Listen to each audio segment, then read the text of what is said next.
President Bongbong Marcos has approved a proposal to place the country under a state of national calamity following the onslaught of Typhoon Tino and the looming super typhoon.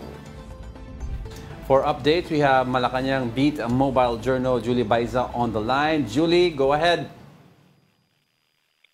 Yes, Diego, Angela, magdedeklara nga ng State of National Calamity ang pamahalaan kasunod ng naging rekomendasyon ng National Risk Reduction and Management Council o NDRRMC sa pakikipagpulong sa Pangulo. Ayon kay Pangulong Bongbong Marcos, inaprobahan na niya ang nasabing rekomendasyon matapos makita ang lawak ng pinsalang iniwan ni Bagyong Tino na posibleng tumama sa bansa at sa posible namang inaasahang epekto ni Bagyong Uwan na posibleng tumama ngayong weekend. 10 rehiyon na raw yung tinamaan ng Bagyong Tino at maituturing niya talaga yan na national calamity.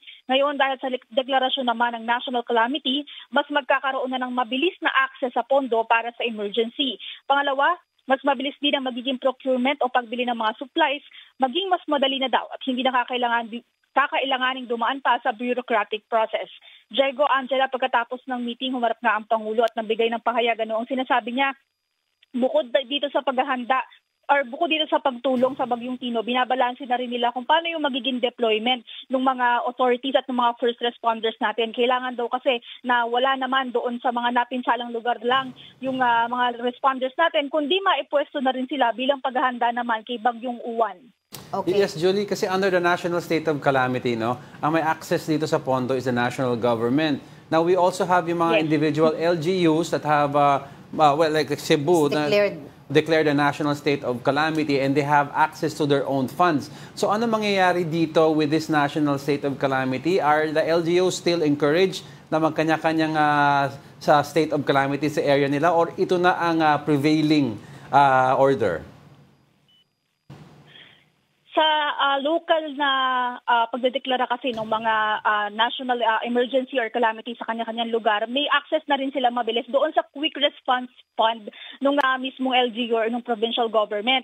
Ngayon, kung kukulangin kasi yun, kinakailangan na magbigay pa yung national government. Kaya kinailangan din ng Pangulo na magpalabas ng national state of national calamity naman. Kasi para mapunuan yung pangangailangan ng bawat LGU. Kasi sinasabi niya sa ngayon, 10 regions na raw yung apektado. Kaya mas malaking pondo na yung kinakailangan. Isa pa raw kailangan paghandaan, Diego, Angela, is yung paparating nga na bagyo. Yes. Kaya hindi pa pwedeng yung nakapreposition lang natin ng mga relief goods at mga kinakailangang supplies yung nakahanda sa ngayon. Kailangan dagdagan pa yan at patuloy nga yung maging production ng DSWD. Okay, so maiba naman ako ng tanong sa iyo, Julie. Nakapunta na ba si President Bongbong Marcos sa Cebu? Kasi sabi daw ni Yusek, bibisita siya doon eh. Oo, sinabi ni Undersecretary Claire Castro kahapon na bibisita nga si Pangulong Bongbong Marcos sa Cebu. Ang inilabas na schedule ng palasyo, tomorrow pa yung magiging visit niya, although hindi pa inilalatag sa atin saan mismo yung kanyang pupuntahan sa Cebu or ano yung bibisitahin niya, kung evacuation center ba at kung magkakaroon ba siya ng situation briefing kasama yung mga yung mga opisyal ng lokal na pamahalaan. Pero kahapon briefly na pag-usapan na rin namin yung naging post or pahayag ni Governor Pamela Baricuatro na sinasabi niyang 26 billion daw yung flood control project sa Cebu.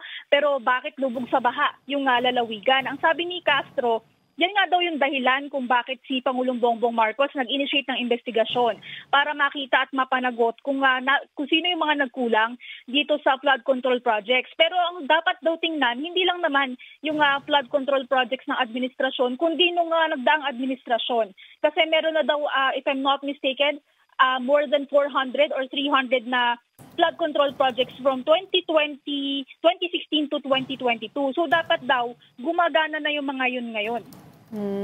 Okay. So itong pagdedeklara ng approval ng recommendation to declare national state of calamity by the President, ito meron na bang nakalagay kung hanggang kailan? Wala pang verbal pa kasi yung naging pahayag ng Pangulo. Yes. Wala pang nilalabas na papel or yung dokumento. So kapag nabigyan na tayo ng kopya, makikita natin doon gaano kahaba yung magiging sakop ng national calamity. Right. Kasi I remember yung longest natin ba 6 months na na-extend during the pandemic eh. 'Di ba? Hindi kasi ano yan pandemic. Yes, oo. Yeah, Julie, I'd like to ask, no, so, since nadeklara na itong national state of calamity, with regards to evacuation efforts, does this mean yung mga tao na nakatira sa critical areas identified by the hazard map will be relocated under the budget of the national government at hindi na ito sa LGU? Lilinawin natin, Diego, kung paano yung magiging hatian kumbaga ng pondo sa Yes, ganyan. oo. Ano? Kasi ngayon currently, yung sagot pa ng local government yung relocate yung pondo sa mga evacuation centers kasi hindi pa naman lumalabas kung magkano yung ibibigay ng national government. Wala ring sinabi ang Pangulo na certain amount kung magkano yung ilalabas natin or ilalaan for Tino and for Uwan. Okay, clarify ko lang yung budget na nagagamitin sa National State of Calamity will be disbursed and used by the executive agencies, no? At hindi ito ibibigay sa mga LGU. National government yung maglalabas, pero kung kinakailangang tulungan or umagapay para dun sa mga humihingi ng pondo, kasi marami na rin mga lalawigan yung humihingi ng pondo ngayon, pwedeng palabas or mag-release ng pondo yung Department of Budget and Management sa kanila. Malinaw. And of course, to add lang dito sa recommendation na to, kasama na dyan of course yung price freeze, no? Julie? Pwedeng magkaroon ng price freeze order kapag under tayo ng state of calamity. Pero yun, hindi naman nga lalagpas ng 60 days yung price freeze. Pero nauna yung ibang lalawigan, nauna na silang nagpa-abiso na may mga price monitoring at hindi nga tataas yung presyo ng pangunahing bilihin sa kanilang lugar, lalo na doon sa mga naapektuhan sa bahagi ng Visayas. Alright, sige. Any more to add dun para dito sa declaration na ito? Yun lamang, Angela, ang tinitiyak nga daw ng pamahalaan sa ngayon na mahahati or mababalanse yung pagtulong ng gobyerno, hindi lang doon sa mga naapektuhan ng Bagyong Tino, pero bilang paghahanda na rin dito sa darating na Bagyong Uwan. Wait, maihabol ko lang, Julie, kasi usually kapag meron tayo mga ganitong national disaster, may mga foreign aid tayo nagdadatingan. Ngayon ba meron na tayong report from the Malacanang kung meron na tayong mga aid from other countries?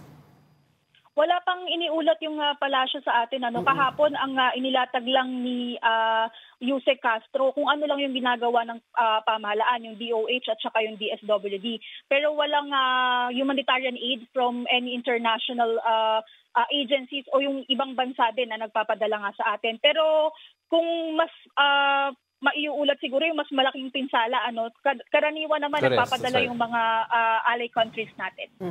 Alright, sige, maraming salamat and we will continue to get in touch with you. That was our Malacanang Beat Mobile Journal, Julie Baiza. Usually, ang foreign aid comes in when when the disaster that hits is over and above the capacity already of the national and local government combined. Yung hindi na kaya because overwhelming yung infrastructure and casualty count. That's when foreign aid comes in.